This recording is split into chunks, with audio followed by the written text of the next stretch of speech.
There we go. All right, wonderful. Hello and welcome to the Greatest You Revolution and Academy. I'm Mia Sines and this is Lori Montre. We're the co-founders. We're really excited you're here. And today's talk is how to deal with triggers like expectations, loneliness, and indulgence, and especially around this time of year. So welcome. Absolutely. Right. This is kind of like it's the holidays and other times of year that are kind of special are such a great opportunity for us because we can see a lot of things coming up very intensely. Number one. Number two, we kind of have a reference point because we can remember what last year was like or what years in the past have been like. And so, so much more so than just day-to-day life. So they really provide us with an opportunity for a lot of self-awareness and a lot of growth. And you may be feeling like, please, I have enough on my plate, right? The holidays bring just a lot of extra. So I'm here for you to tell me how to get through more easily, not for you to give me more work to do. And that's okay too, right? I understand that. But when these potential opportunities come, it's helpful, I think, to really understand how they can serve us in a bigger way. So today we're going to share with you, we are going to give you some practical things about getting through, right? And making things you able to navigate situations and thoughts and feelings a little bit more easily. But we also want to give you that growth opportunity because that's where all the excitement is. So Mia, why don't we just start by sharing a little bit and opening up the door to what does that look like? Expectations, loneliness, indulgences. How do you see those coming up for people right now? Those three. This is a huge, and then last week we did one on family triggers. So these are huge things that we've noticed that people have been talking about since before Thanksgiving or before November, like in the middle and early part of November. There's a lot of fear around these triggers because not everybody has it set up like the Hallmark books or whatever. And so what I want to share is who said, I was on with a client earlier and she was, she's going to be alone and all this. And I said, who said that you have to have all this stuff that's out there in the world? That's part of our society. It's not part of who we actually are. It was created out of greed, more or less, to make money. So when you take that aspect out of it and you start to look about your expectations, how you're lonely and your indulgences from the expectations and loneliness that you're not getting, this is where you get to rewrite your story. Everybody has been lonely and sad and expected things, and we all have practiced indulgence, right? So what would it look like if you were in perfect harmony with your whole system, your body, your mind, and your spirit? Now you may be saying, wait a minute, it's in a couple weeks and I don't have that much time. So that's why Lori and I are here to support you with whatever tools and ideas that you can take away in order to move forward. So for the holidays, there's a lot of holiday action going on. There is my brain. There's Kwanzaa that comes after Christmas. There's Hanukkah that we're about, I think, finishing up. I can't remember exactly which day. And then there's Christmas, and then there's the New Year. So, and even if you're not celebrating, the world around you, right, is bombarding you with, this is a time of the year for this, and it's for this. And if you're not partaking of these beautiful chocolates, you're missing out. And if you're, not spending it curled up in your Christmas pajamas and your hot chocolate by the tree, then you're missing out. And if you're not, right? So we're being fed, regardless of how we see this time and what we think it's all about and what we personally celebrate, we're still being fed constantly what it should look like, right? And as Mia said, these are the kinds of things, most often that are at least tinted with materialism. And I'm not saying it's bad. What a beautiful thing to exchange gifts or to enjoy certain things that you only enjoy. This isn't about deprivation or not having them. It's just recognizing that there's a story that's created for us, and we get to choose if we buy into that, or if we choose to buy into what's truly important. And it can be whatever it is. It can look exactly like the Hallmark. If that's truly what is, yours and what you want, and you don't feel complete without that, that's fine. But we just want it to come from you as opposed to something that's fed to you from the outside. Yeah. Yeah. Everybody goes through these emotional spaces. Even Lori and I, we go through these emotional spaces. The other night I was watching TV with my husband, and we're in Miami right now. And I said, there was a couple wearing matching pajamas and having coffee by the Christmas tree. And I said, right, if we were in the colder weather in Washington this month, we'd have matching pajamas. And he's like, yeah, we would. But that's not, I mean, that's something fun and a thought, but wasn't in my head before I saw it. So be aware of what is out there being put in your head, because it can excite you and give you an idea like, wow, yeah, I'd like to create that. Like Lori was saying, if you want it, great. But it can also be, I don't need that, right? So there are a lot of things that we indulge ourselves in simply because it's out there being shown to us, but it doesn't really make sure that it's who you are and what you want to accept rather than what you're being told. Yeah, exactly. Yes. So I would love, as I said in the beginning, and welcome to those of you joining us, and those of you on the replay, I really want us to give you some real life things that will help you, some practical things that are going to help you navigate this particular season, right? That will help you with the expectations, with loneliness that you may be feeling, with how to navigate indulgences, right? So we want to give you practical things, but then what we want to do also is help you understand that maybe a lot of this is being fueled, like we've been talking about, from old stories or false beliefs, right? And if we can do a little work around those, then this holiday and future holidays can be more authentic, and they can be without those expectations, without the loneliness. You can experience them without the kind of the conflict around indulgences. And so we want to do both things for you: the practical side, what we can offer you to navigate, and then this other growth piece. So Mia, let's start with some of the practical things that are going to help people get through with the expectations, the loneliness, and the indulgences. And I have a lot of thoughts around the indulgences, since I work with, people to help them understand indulgent behavior, whether it be food or other types. So what would you say as far as how can people manage their expectations and their loneliness? We've already touched on expectations a little bit, but what would you give them to do? Mm-hmm. So what I would say is, you guys, especially, so hand in hand, indulgence or the expectations and loneliness, because when we don't receive what we think, it triggers our abandonment. And so that's the loneliness that we get from way back. It has nothing to do with this moment in time. Yes. Body believes it does, and our yes. believes it does, because that wound is still there and it hurts. So expectations. Remember, in any form of healing in our body, our mind, and our spirit, we're aware of our own responsibility. So when I say that, don't go, oh, Mia, that's just too much right now.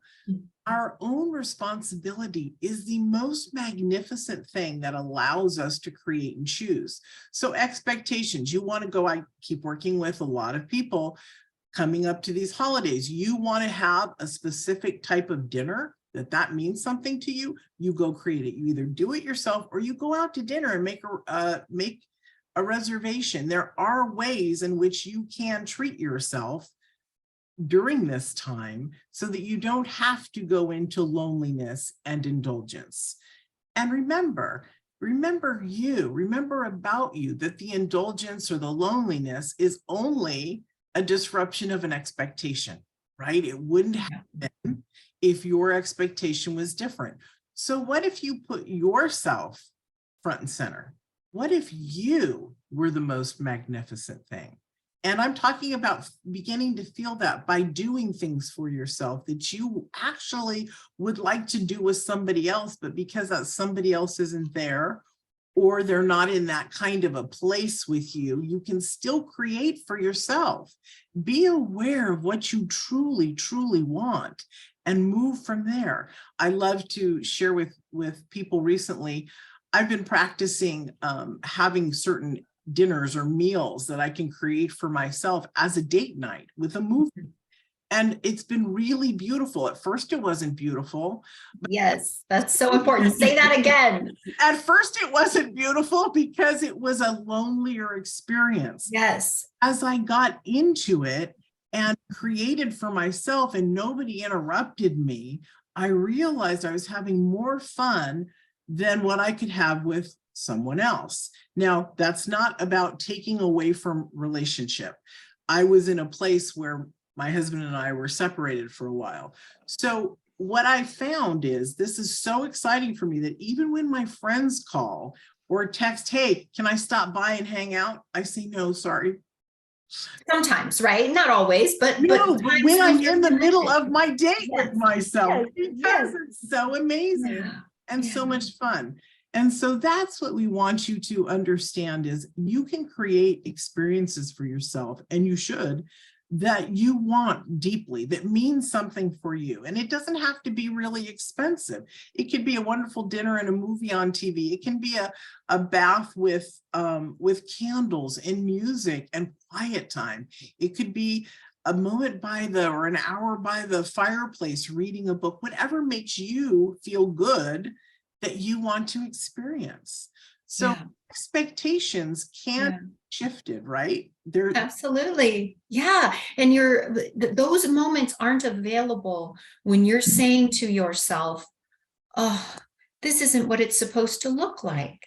I'm supposed to be surrounded by the people that love me, and we're supposed to be doing this, and it's supposed to be this. In that space, these moments aren't available. It's not possible to have both, right? To have both the dissatisfaction and the satisfaction at the same time. It's okay we're not saying one is better than the other necessarily. We're saying to be in the moment and to say, what is the best that I can do for myself, and let go of the stories around what it should be. And I have an example of this recently, speaking with someone, and she was sharing with me, she's just feeling so stressed, and everything is, nothing's turning out. Why does Christmas never turn out the way I want it to, and I'm working so hard? Okay, let's talk about that. What are you doing? She says she was wanting to make all these little decorations with her kids. And her kids are little, they're like 4 and 3 and 6, something like that. Anyway, where it takes a lot of management, and you can imagine there's, scissors and glue and everything. And so she's painting this scene for me where she is coming home from work after a long day, right? And she's already kind of frazzled. She's got to worry about food. And in her mind, the expectation is a good mom, right, makes these decorations with their children, and it has to be all done by hand. It has to be all, these intricate little things that she saw on Instagram, and it has to, and that's what it means in her story to be a good mom and to really be celebrating in this, special way, blah, blah, blah.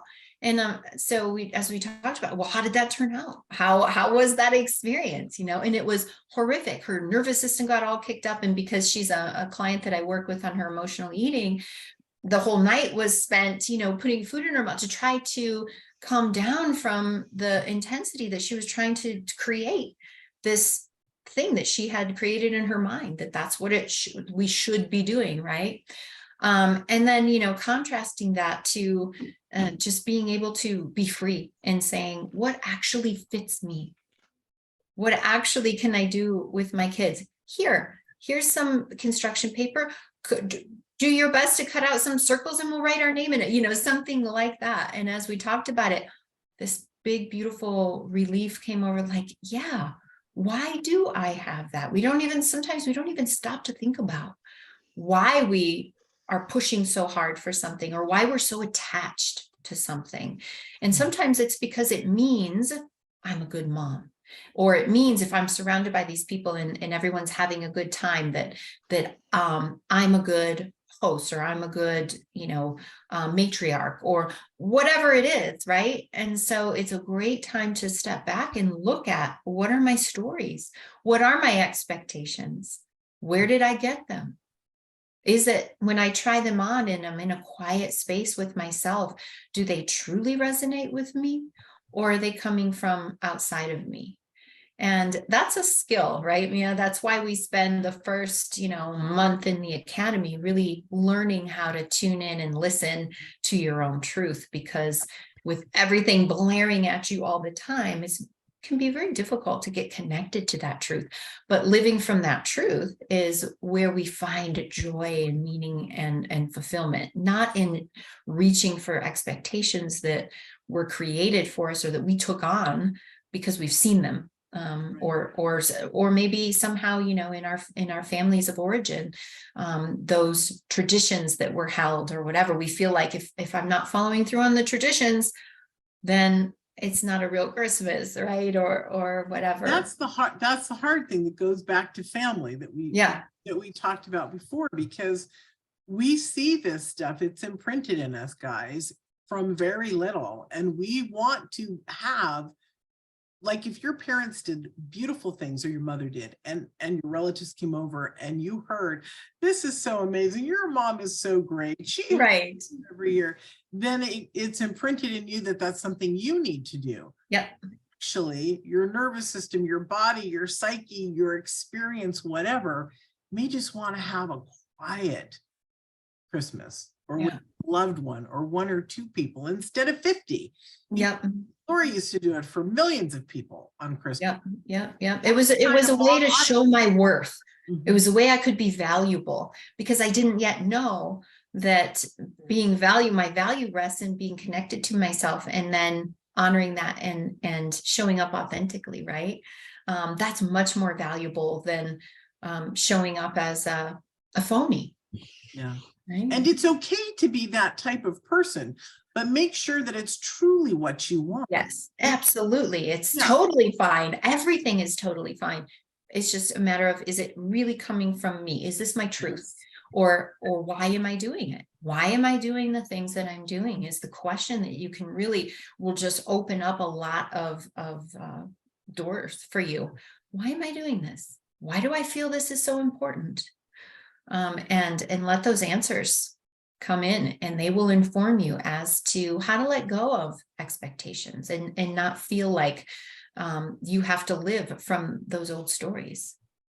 One of the most incredible experiences is knowing within yourself, getting to that place where you know what you emotionally want. Yeah. Peace and freedom as they get more and more into it. So make sure that it's coming from you, as Lori keeps saying, it has to come from the state of being where you are now, not from your childhood. Now, if that becomes part of your story that you love and you want, that's okay too, but not because you feel a self-imposed push. And one more thing that I wanted to bring up in the very beginning, when we first started talking about Christmas and the holidays and all this, and I mentioned greed, holidays, I think it was about 20 years ago, maybe more. I think it was the first Bush, not the second one, but it was moved. Thanksgiving was moved from the last week of the month to the third week of the month. Why? Because it was an extra week for Christmas shopping. That is a financial greed.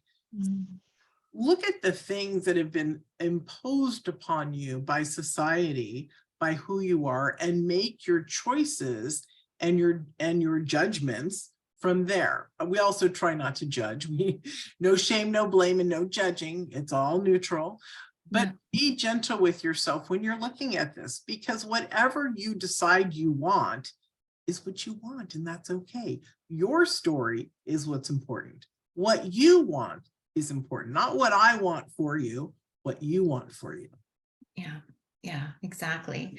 So, with expectations, the practical approach would be to really ask yourself, where did this come from and why am I doing what I'm doing? Is it my truth, or is it something that I've picked up along the way? With respect to loneliness, Mia talked to us about creating beautiful experiences for ourselves, and that can be with another person, or it can be by yourself, right? A lot of people who have a story of loneliness are not actually noticing the opportunities for connection that do exist, because either number one, they think they're not worthy of it, they think it's not there for them, or number two, they think that they have to kind of sit back and wait for someone to invite them or someone to connect with them, when actually other people might be wishing the same thing from us. And so there can be a lot more opportunities for connection,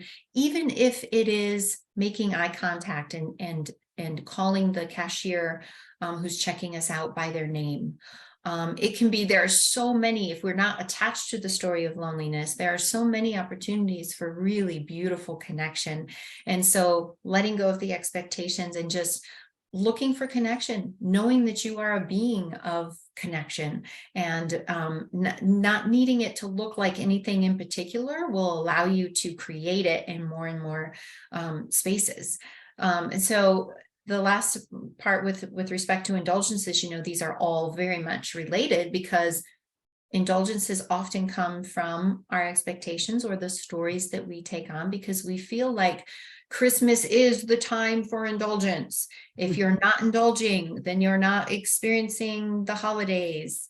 And we get that, and it's so interesting. If we were to put together, and maybe somebody has, but it would be a brilliant project to put together, all the advertising up until say New Year's Eve, right? And that advertising would look like beautiful, glamorously dressed women eating their Ferrero Rocher, and the glasses of beautiful champagne, and all of the ways that it says, see what you should be doing. This is what it's all about. It's the cookies. It's the, here, give this to your family, because then they'll love you, and they'll think, that you have this beautiful holiday tradition with this food, And then bam, New Year's Day comes.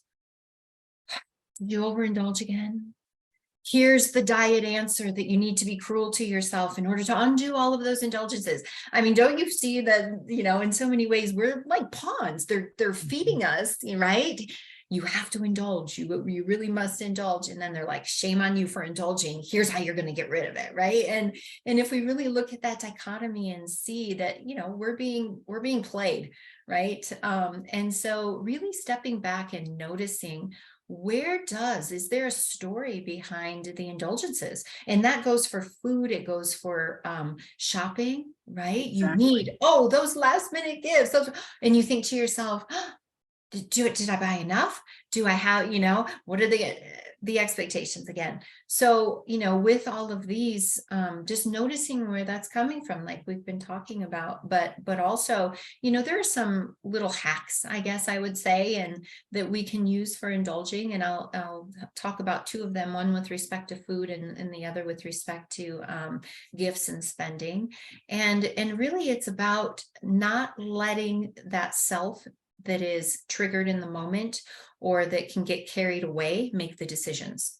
So what I mean by that is, let's take gifts and spending. First of all, having your list, doing your list at a time when you feel connected to your truth, to yourself, and really, having the things that you think are appropriate and beautiful, that are coming from your heart, really knowing what those are, and then having a hard stop after that. No, I'm not going to get carried away by those commercials that say, last minute and blah, blah, blah, and make her holiday special and blah, blah. No, this is me. I've made my list. It's coming from a place of truth and authenticity. I'm sticking to it. I'm not going to let, things outside of me and convince me that I need to do something else. Same thing with food. Recognizing, oh, I'm feeling so triggered. I'm feeling so pulled to this food right now because number one, my brain's making up a story that if I don't partake in this, I'm not fully experiencing. I have permission right now. It's the holidays. I'm supposed to, really looking, what are the messages that are coming from my brain right now that are encouraging me to do something that I know is not going to serve me. And that's never to say that you shouldn't have the fill in the blank that you really love and that fills your soul, right? But at the same time, we know the difference between that and trying everything on the table because it's there and we feel like we should in order to really experience something and be indulgent, because this is the time of year when I'm allowed to do that. No, you're allowed to be indulgent all the time. You just want to do it from a place of authenticity that really feels good before, feels good during, feels good after. That's indulgence, right? Eating and then feeling like crap an hour later is not indulgence. It's just punishment. Yeah. And indulgence in the way in which we're talking about, as in the self-awareness way, is so much different than it being a trigger. You're because, like the same story that Lori told of the lady who was doing the crafts at night with her kid to get ready for Christmas through the night, because she needed that to get through, not to yell, not to scream, probably to have energy, to be loving. So indulgence can mean two things. It can mean a negative connotation or a positive reparenting, nurturing way. So indulging ourselves with love or special things for ourselves is different than something that's harming us. So we want you to know who you are, because you don't know what you don't know until you know it.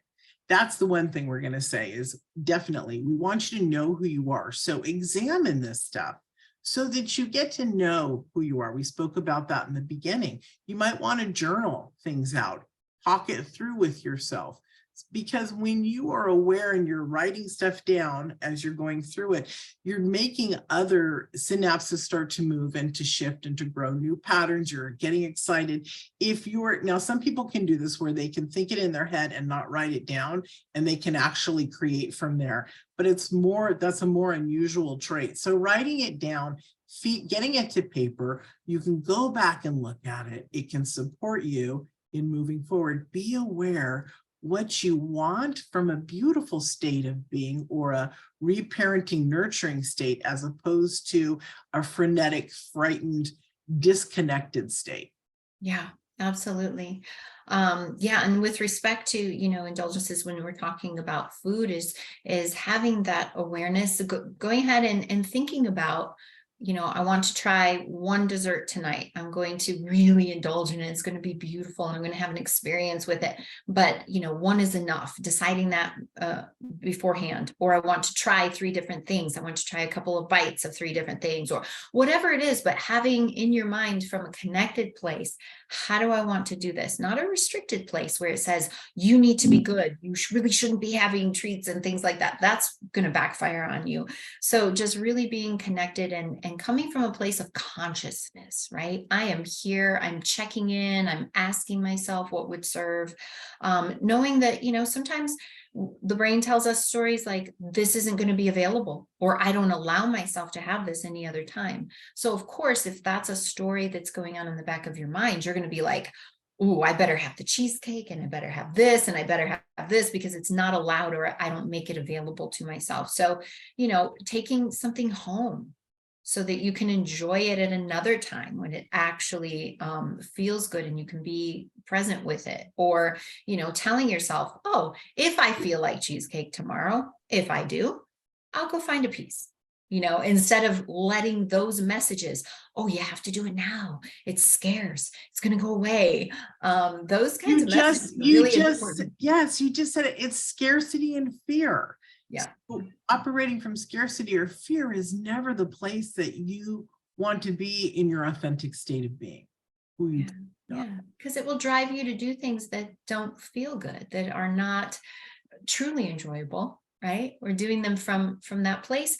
They're not truly enjoyable. So how can I make this truly enjoyable? It may be not having the cheesecake tonight, but waiting until the next time I really feel like I want that, and then I can allow it and enjoy it, you know. So taking some things home, thinking about what you're going to have before you go. Don't go starving to an event, right? We always think, oh, I'm going to save it so I have, you know, either my appetite or my calories or whatever for the event, and then we show up starving, and then we have no, you know, our physiology is driving us to eat as much as we can, as quickly as we can, and to go for those high glycemic choices, because our bodies just don't know why we're running so low on energy. But it says, man, if something happened right now, if there was a danger, I would need to convert, you know, I don't have any stores, so I would need to convert whatever I'm eating into energy quick. So it leads us straight to the carbs and the sugars and things like that, physiologically, you know, aside from all of the mental kinds of games and stories that are going on. So these are like, you know, little tiny things that can make a big difference with respect to indulgences, especially, you know, as I've been talking about in the last few minutes with respect to food. And that Yeah. can also be, I remember there were times when I didn't start having alcohol until I was 45 years old. And I remember moments after work or different times when I'd feel stress, and what I would think about was that martini. So Yeah. it was an unconscious indulgence to get myself thinking back on a place. It's been it's not like I've had a drinking problem, but that moment when I recognized that, I was able to start to work on releasing it. So be Yeah. aware of what your body's telling you. This is your genius. Your body wants to heal. Your body wants to be loved. Your psyche, your whole being. So play with that and understand that you have the capacity to shift and change who you are, one step at a time. And that's the beautiful thing about being who you are with the knowledge that you have. Practice makes proficiency, one step at a time. One step at a time. Yeah.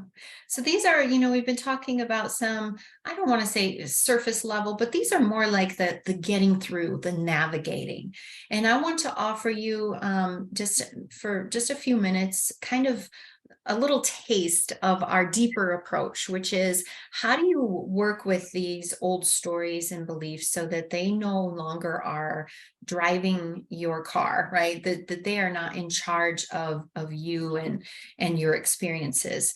And so in the Academy, we spend considerable time not only learning the method, but also keep coming back to the method for learning to identify and work past these old stories and beliefs. So I'm going to give you just a taste of that, because obviously we don't have, you know, weeks together here. But if you're, you know, to the extent that the Academy is open for enrollment all the time, to the extent that you're curious about some of your old patterns and some of your old beliefs, you know, we'd love to talk with you about whether the Academy could be something that could support you in busting through those, and also with getting in touch with and being truly rooted in your authentic self.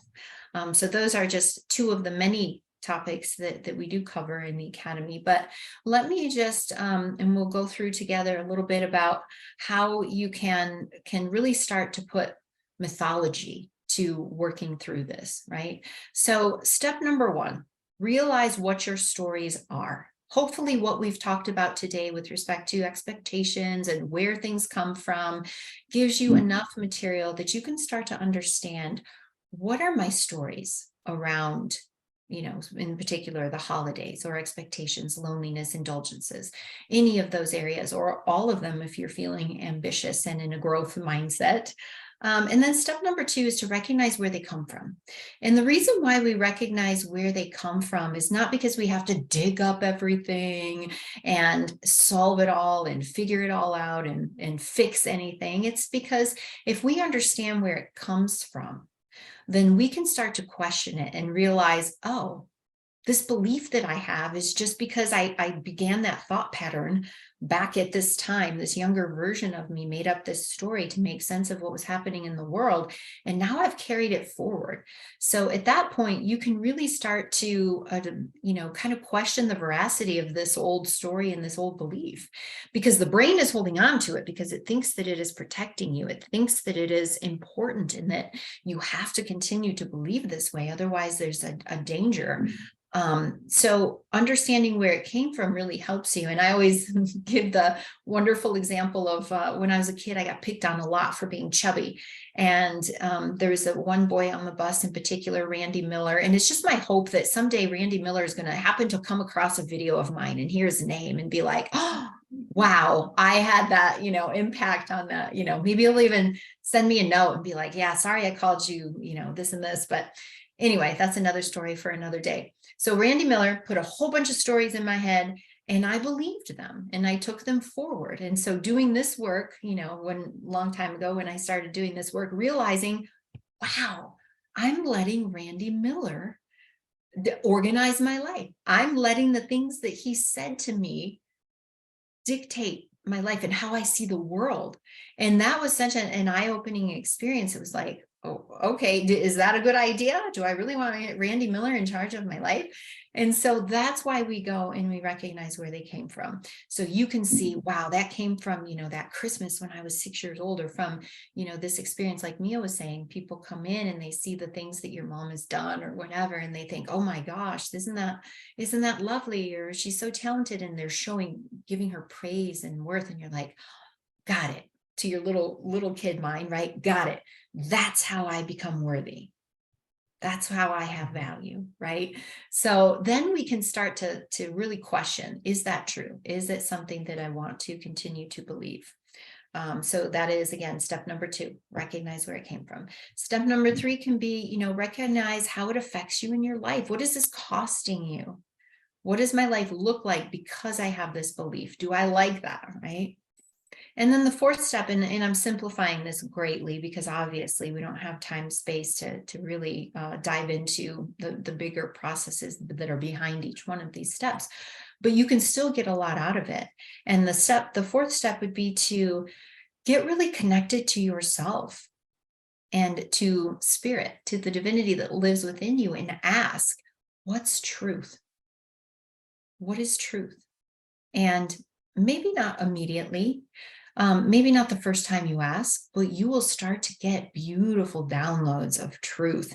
You will start to get who you are and the authenticity behind it. And you'll see where stories are and where truth is.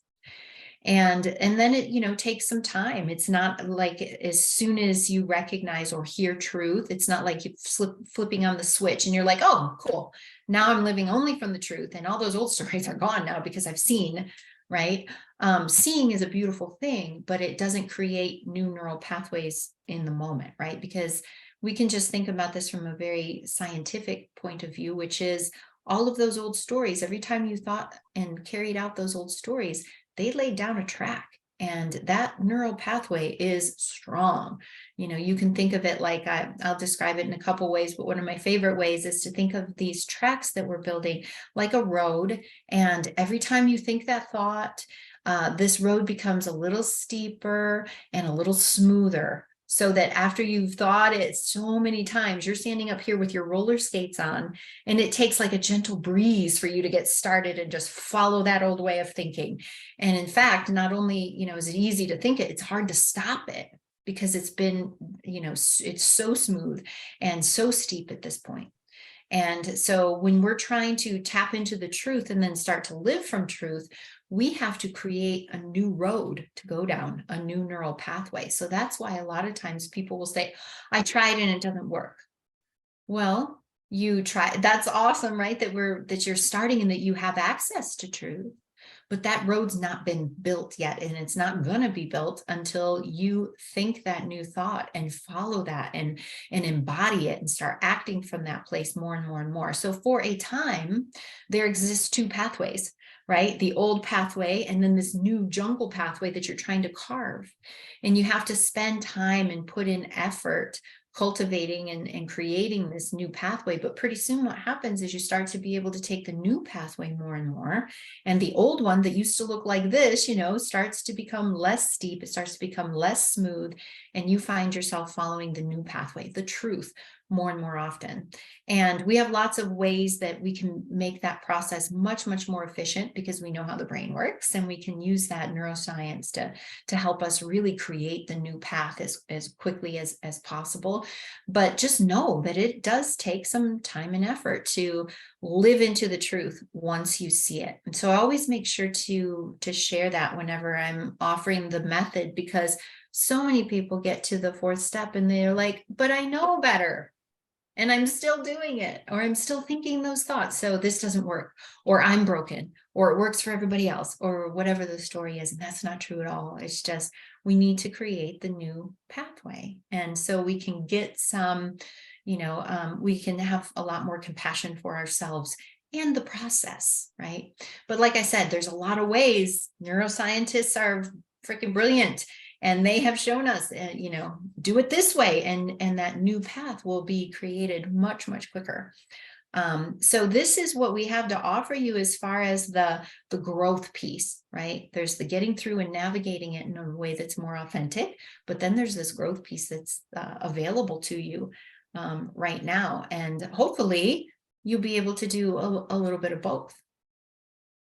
I really love, as you were talking about and sharing that analogy, of course, I know, I know how this works, and that our subconscious is covering up the old patterns and new patterns being developed.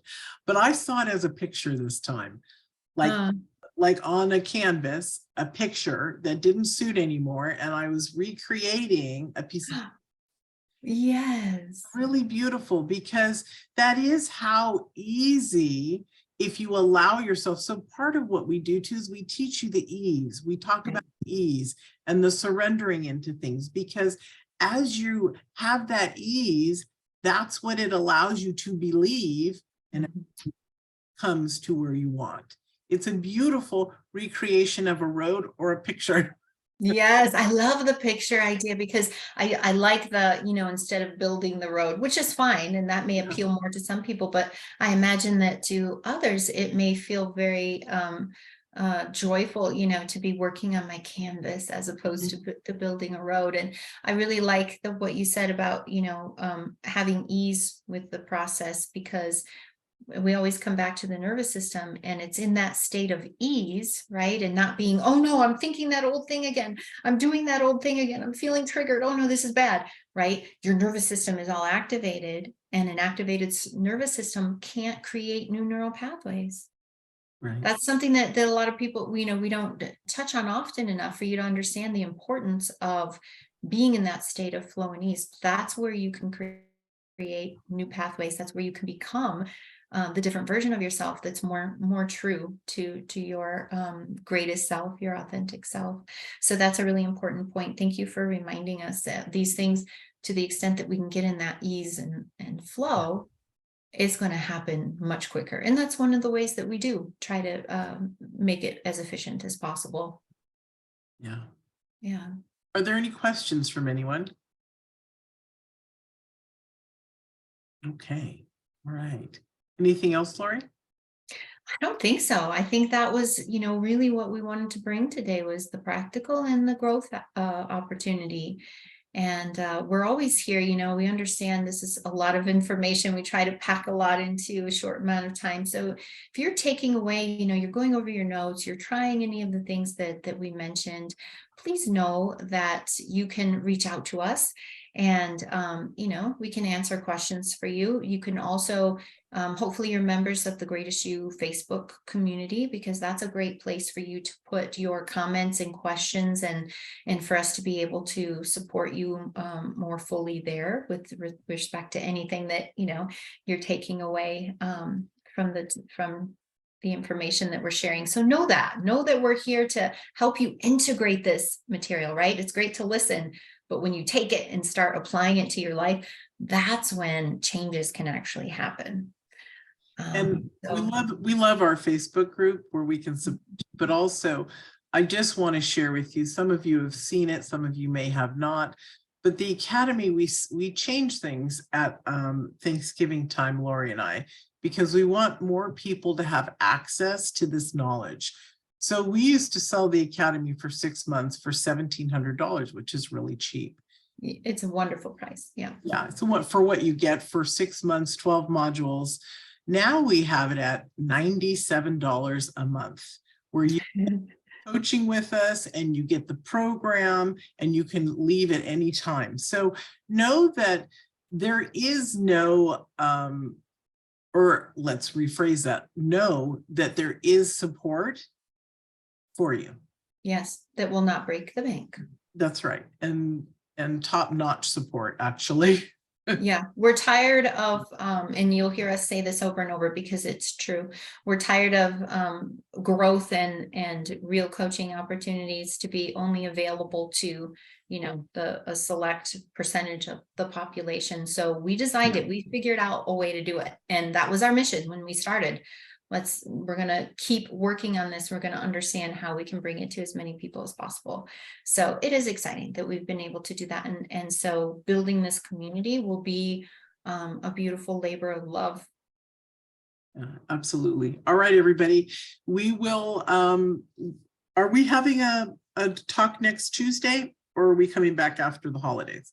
I think a talk next Tuesday would be great. So if people have suggestions, something that either a follow-up from something that we talked about today, or another type of topic that we can address for you, that's where we like to get our topics is from you guys. So think about that and let us know.